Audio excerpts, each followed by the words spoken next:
Hello dear students, स्वागत है एक बार फिर से आपका आपके अपने चैनल इमेज क्लासेस पवन कुमार त्रिपाठी में।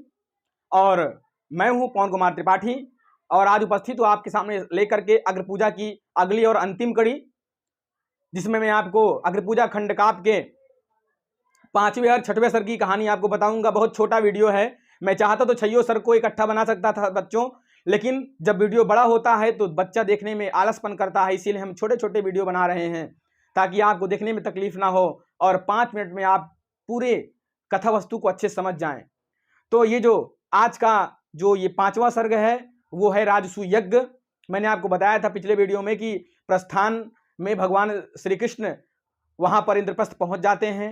दूर देश से आए हुए सभी राजा महाराजा वहां पर उपस्थित हो जाते हैं और हस्तिनापुर से भी धृतराष्ट्र, सभी कौरव, भीष्म पितामह, द्रोणाचार्य, कृपाचार्य, अश्वत्थामा, विदुर, सभी लोग वहां पर उपस्थित होते हैं। दूर दूर देश से राजा महाराजा वहां पर आकर उपस्थित हो जाते हैं। बहुत बड़े बड़े ऋषि मुनि, व्यास, धौमी, बड़े बड़े प्रकांड विद्वान, ये सभी वहां पर उपस्थित हो जाते हैं। चूंकि बहुत बड़ा कार्य था इसलिए युधिष्ठिर ने अपने सभी भाइयों को कार्य बांटे हुए थे और भगवान श्री कृष्ण ने अपनी स्वेच्छा से ब्राह्मणों के पैर को पखारने का काम लिया था और उन्होंने बड़े सात्विक भाव से, बड़े प्रेम, बड़े अनुराग से सभी ब्राह्मणों के, ऋषियों के, साधुओं के चरणों को धोया उन्होंने। उसके पश्चात उस भरी सभा में भीष्म पितामह ने कहा कि आज इस राजसूय यज्ञ में दूर देश से पधारे हुए सभी राजाओं महाराजाओं का उन्होंने स्वागत अभिनंदन किया और कहा कि मैं आप सबसे एक आग्रह करता हूं कि आप सब मुझे बताएं कि इस राजसूय यज्ञ में पहली पूजा किसको दी जाए, क्योंकि आपके जो ये खंडकाव्य का नाम अग्र पूजा है उसका मतलब पहली पूजा। तुरंत सहदेव खड़े होते हैं और बिल्कुल बड़े बेबाक स्वर में कहते हैं कि मैं अपना समर्थन भगवान श्री कृष्ण को देता हूं, क्योंकि उनसे श्रेष्ठ कोई नहीं है और मैं पहली पूजा भगवान श्री कृष्ण को देने जा रहा हूं। जिसको आपत्ति हो वो अपनी आपत्ति दर्ज करा सकता है।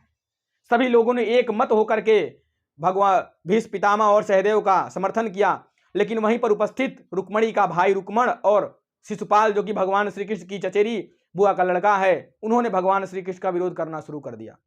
भगवान श्री कृष्ण के बार बार समझाने पर भी शिशुपाल नहीं माना, उनको अपशब्द कहता रहा।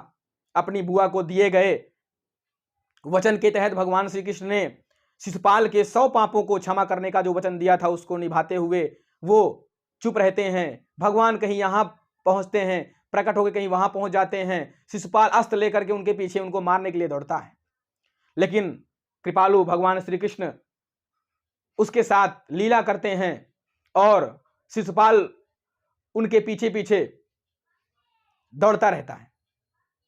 इसके पश्चात जब शिशुपाल के 100 पाप पूरे हो जाते हैं, भगवान श्री कृष्ण अपने सुदर्शन चक्र से शिशुपाल के सर को धड़ से अलग कर देते हैं। यहां से राजसूय यज्ञ का जो 5वां सर्ग है वो समाप्त होता है और जो 6वां सर्ग है बच्चों वो है उपसंहार का। उस 6वें सर्ग में शिशुपाल के वध के पश्चात भी उस यज्ञ पर कोई प्रभाव नहीं पड़ता है, वो यज्ञ अनवरत चलता रहता है। व्यास, धौमी आदि प्रकांड महाविद्वानों के द्वारा मंत्रोच्चारण से यज्ञ चलता रहता है और अपनी चरम सीमा तक पहुंच करके यज्ञ समाप्त होता है। यज्ञ की समाप्ति के पश्चात युधिष्ठिर यथाशक्ति सभी ब्राह्मणों को दान दक्षिणा दे करके उनका आशीर्वाद प्राप्त करते हैं, उनको संतुष्ट करते हैं और राजसूय यज्ञ के समाप्ति के पश्चात पांडु जी को स्वर्ग में स्थान मिलता है।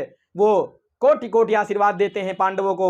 युधिष्ठिर चक्रवर्ती सम्राट बनकर उभरते हैं और उसके पश्चात भगवान श्री कृष्ण और व्यास जी कुछ दिन इंद्रप्रस्थ में रुक करके व्यास जी हिमालय की तरफ चले जाते हैं तप करने के लिए और भगवान श्री कृष्ण द्वारिकापुरी अपने घर के लिए निकल जाते हैं। बच्चों, इस प्रकार से ये 6वां सर्ग भी समाप्त होता है और यही अग्रपूजा खंडकाव्य की पूरी कहानी है। आशा करता हूं कि मैं इसकी कथा वस्तु को, इनके 6 सर्गों को आपको समझाने में सफल रहा हूंगा।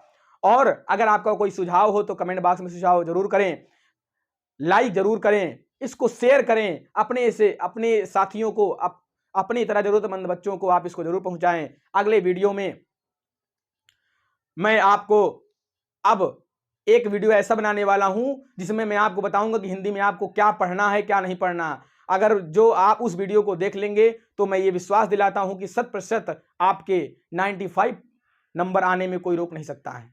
और इस वीडियो के डिस्क्रिप्शन बॉक्स में मैं आपको श्री कृष्ण और युधिष्ठिर के चरित्र चित्रण को भी दे दूंगा, जिससे आप अगर अपनी कॉपी में नोट करना चाहें तो नोट कर सकते हैं।